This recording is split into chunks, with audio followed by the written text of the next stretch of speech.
What is going on, people of YouTube? My name is Kurtyoy. Welcome to another video. Welcome to Predict. Welcome to what is, well, technically the last episode of Predict. Now I know it's something I mentioned a few weeks ago in an update, but this is the last week it will be happening.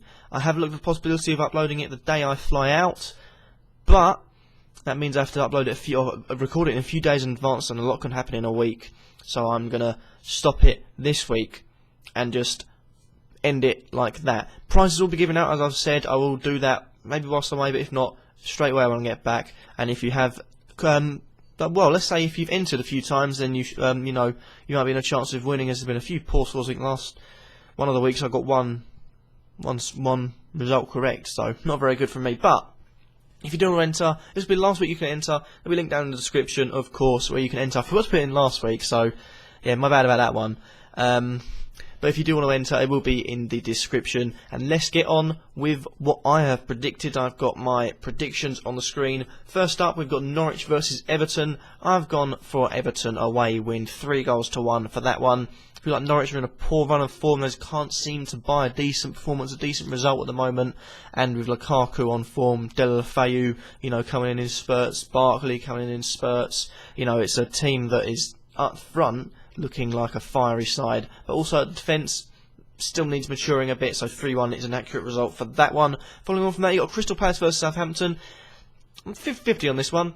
Not too sure. Southampton have been playing that well recently, managed to get a draw against Aston Villa in the last week, and Crystal Palace, you know, they've been a bit on and off, you know, going the 5-1 against Newcastle and poor performances, you know, here and there as well. So I think one will be a decent result for both sides, and they'll both take it. Then we've got Manchester City versus Swansea. Manager of Swansea, I would like to say Gary Monk, huge respect for him. I really wish he gets into management for a decent job and shows you can manage it there well. I think it was a little bit too soon and too fast for Gary Monk. He sort of rose up, the club rose up way too fast for him to be able to comprehend.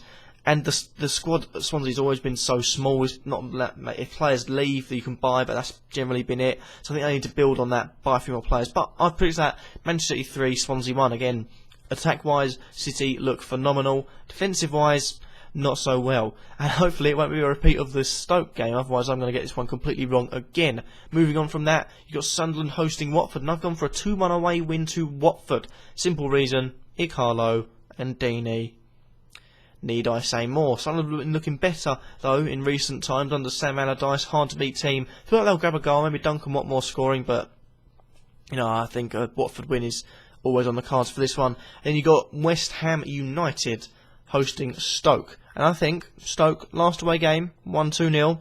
We'll see the direct scoreline repeating itself in this game. West Ham, you know, their squad seems dropping like flies. You know, well, their attack is looking like it can be worse than United's defence, and that is saying something at the moment.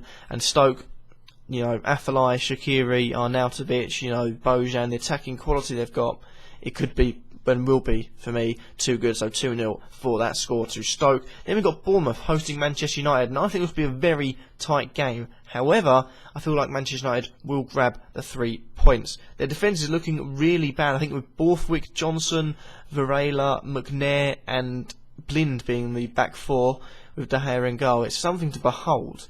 You know, that's a defence that's struggled into a championship team, so that's saying something. But luckily, you know, some people could say they are playing a championship team in Bournemouth. So I think I'll pick that one up 2-1, maybe a goal for Martial and a goal for, let's say McNair. I like McNair. Moving on from that, you got Aston Villa versus Arsenal. Villa will get a goal. Arsenal will triple their goals and get 3. 3-1 to Arsenal. I feel like with Mesut Ozil in form, I feel like he'll grab an assist, but maybe he'll be a bit tired from the midweek shenanigans in the Champions League. I feel like, you know, Arsenal's squad isn't, you know, depth-wise good at the moment, but they'll still have enough class to see him off by 2 to 3 goals. I'm going with 3-1 for that one. Next up is Liverpool versus West Brom.